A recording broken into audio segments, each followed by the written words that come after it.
نحمده ونصلي على رسوله الكريم اما بعد فاعوذ باللہ من الشیطان الرجیم بسم اللہ الرحمن الرحیم۔ معزز سامعین، محترم اساتذہ کرام اور میرے عزیز ساتھیوں، السلام علیکم ورحمۃ اللہ وبرکاتہ۔ آج کی اس عظیم الشان اور پروقار تقریب میں مجھے جس موضوع پر لب کشائی کرنے کا موقع ملا ہے اس کا عنوان ہے سیرت النبی صلی اللہ علیہ وسلم۔ نگاہ عشق میں وہی اول وہی آخر، نگاہ عشق مستی میں وہی اول وہی آخر، وہی قرآن وہی فرقان وہی یاسین وہی طٰہٰ۔ جناب صدر، یقین مانیے جب میں سیرت النبی صلی اللہ علیہ وسلم کا تذکرہ کرتی ہوں تو مجھے طائف کی وادی میں پتھر کھا کر بھی ہدایت کی دعا دینے والے نظر آتے ہیں۔ جب میں سیرت النبی صلی اللہ علیہ وسلم کے موضوع پر بات کرتی ہوں تو مجھے مکہ میں عام معافی کا اعلان کرنے والے خیر البشر یاد آ جاتے ہیں۔ جب میں اس موضوع پر بات کرتی ہوں تو مجھے آمنہ کے لال بھوکے پیاسے لا الہ کی صدا دیتے نظر آتے ہیں۔ میں ان کی سیرت کی کیا بات کروں؟ شب ظلمت کو مٹانے محمد مصطفیٰ آئے، شب ظلمت کو مٹانے محمد مصطفیٰ آئے، چراغ حق کو جلانے محمد مصطفیٰ آئے، چھٹے کے سارے اندھیرے جہاں سے اب جہالت کے، مبارک ہو زمانے کو محمد مصطفیٰ آئے۔ دوستو، میں اس عظیم ہستی کی شان کے بارے میں کیا گفتگو کر سکتی ہوں کہ جس کی عظمت خالق کائنات کی زبان قدرت سے یوں ادا ہوئی۔ وَرَفَعْنَا لَكَ ذِكْرَكَ، اسی مقام پر فرمایا اِنَّا أَعْطَيْنَاكَ الْكَوْثَرَ، تو کہیں یا ایھا المزمل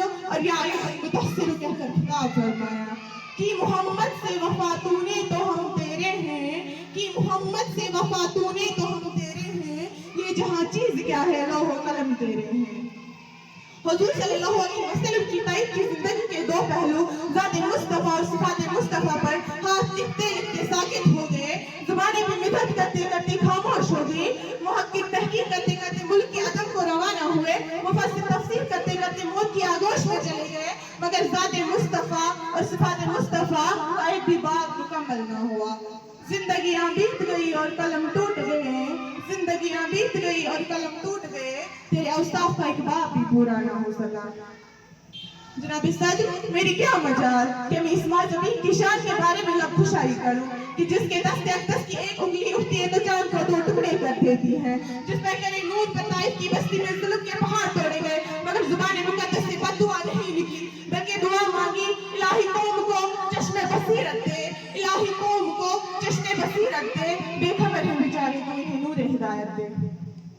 دوستو، حضور صلی اللہ علیہ وسلم کی رحمت کا عالم تھا کہ آپ صلی اللہ علیہ وسلم نے حضرت عبدالعباس جیسے مفسر قرآن تیار فرمائے جن کی تفسیر قرآن سے دنیا قیامت تک استفادہ کرتی رہے گی، کہ زمانہ جنہیں خالد بن ولید کے نام سے جانتا ہے، سچائی کی تربیت کی تو صدیق اکبر بنا دیا، سخاوت کی نگاہ اٹھائی تو عثمان غنی بنا دیا، اور مکتب شجاعت میں علی شیر خدا بنا دیا۔ ارباب نظر کو کوئی ایسا نہ ملے گا، بندے تو بہت مل جائیں گے آقا نہ ملے گا۔ ارباب نظر کو کوئی ایسا نہ ملے گا، بندے تو بہت مل جائیں گے آقا نہ ملے گا۔ تاریخ اگر ڈھونڈے گی ثانی محمد کو، ثانی تو بڑی چیز ہے، سایہ نہ ملے گا۔ جناب صدر، یقین مانیے جس کے دل میں نبی اکرم صلی اللہ علیہ وسلم سے محبت نہیں، ایسے دل والا انسان فاسق تو ہو سکتا ہے، فاسق تو ہو سکتا ہے، منافق تو ہو سکتا ہے، کافر تو ہو سکتا ہے، پر ایسے دل والا انسان مسلمان اور مومن نہیں ہو سکتا۔ وہ بندوں کو اپنے خدا سے ملا کر، سلیقہ ہمیں زندگی کا سکھا کر، سلیقہ ہمیں زندگی کا سکھا کر، جو تھے درمیان ان بتوں کو ہٹا کر، خدا کو ہی سجدہ کرانا نبی کا، امین نبی کی زمانہ نبی کا، ساری خدائی خزانہ نبی کا۔ دعویٰ کرنے والے گستاخ رسول صلی اللہ علیہ وسلم کا ساتھ دیتے نظر آتے ہیں۔ میرے ساتھیوں، میں یہاں پر یہ کہنا بھی وسلم سے محبت یہ نہیں کہ ایک دن بڑا سا چراغا کر لو یا صرف جھوم جھوم کر نعت پڑھ لو یا پھر تقریر کر لو، تو یہ ہے کہ اپنی روزمرہ کی زندگی کھانے پینے اٹھنے بیٹھنے میں میرے نبی صلی اللہ علیہ وسلم نہیں چاہا کہ اس موضوع کا اختتام کروں، کچھ وقت کی قلت ہے،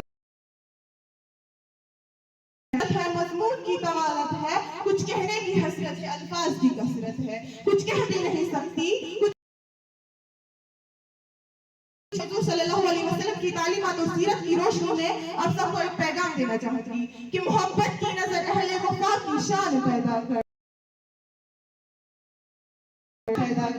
پستی اور بلندی کی ذرا پہچان پیدا کر. نہ ہو ماحول سے مایوس دنیا خود بنا اپنی، نہ ہو ماحول سے مایوس دنیا خود بنا اپنی، دلوں میں حوصلے اور حوصلوں میں جان پیدا کر. تجھے تیری گزشتہ سر بلندی سے حاصل ہو، تجھے تیری گزشتہ سر بلندی سے حاصل ہو، وہ حکمت وہ ہنر نادان پیدا کر. وآخر دعوانا ان الحمدللہ رب العالمین.